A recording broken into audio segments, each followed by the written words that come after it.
आवाज मानदेशाचा। रहमतपूर पोलीस ठाण्याच्या हद्दीत नागरिकांचे मोबाईल गहाळ होण्याच्या तक्रारींमध्ये वाढ झाल्याचे निदर्शनास आल्यानंतर रहमतपूर पोलिसांनी तंत्रज्ञानाचा प्रभावी वापर करत तब्बल 8,75,000 रुपयांचे 32 गहाळ मोबाईल शोधून काढलेत आणि आज हे सर्व मोबाईल मूळ मालकांना अत्यंत आनंदाने सुपूर्द करण्यात आलेत।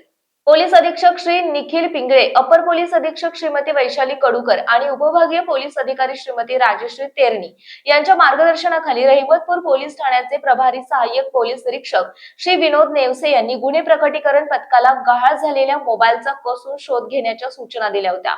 या सूचनेनुसार डीबी पथकातील पोलीस अंमलदारांनी आपल्या कौशल्याला आधुनिक तंत्रज्ञानाची जोड दिली।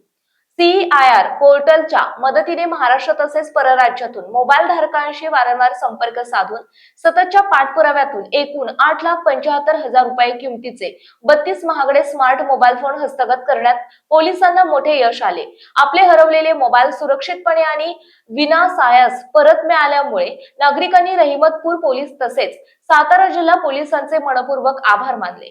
जास्तीत जास्त नागरिकांचे गहाळ झालेले मोबाईल त्यांना परत मिळवून देण्यासाठी रहमतपूर पोलीस पूर्णपणे कटिबद्ध असून ही गहाळ मोबाईल शोध मोहीम भविष्यातही अशाच प्रकारे यशस्वीपणे राबवली जाईल, असे सहाय्यक पोलीस निरीक्षक श्री विनोद नेवसे यांनी स्पष्ट केले। आपल्या जिल्ह्यातील तालुक्यातील लेटेस्ट बातम्या पाहण्यासाठी आजच मान चौफेर न्यूज चॅनलला YouTube वर सबस्क्राइब करा आणि बेल आयकॉन प्रेस करा।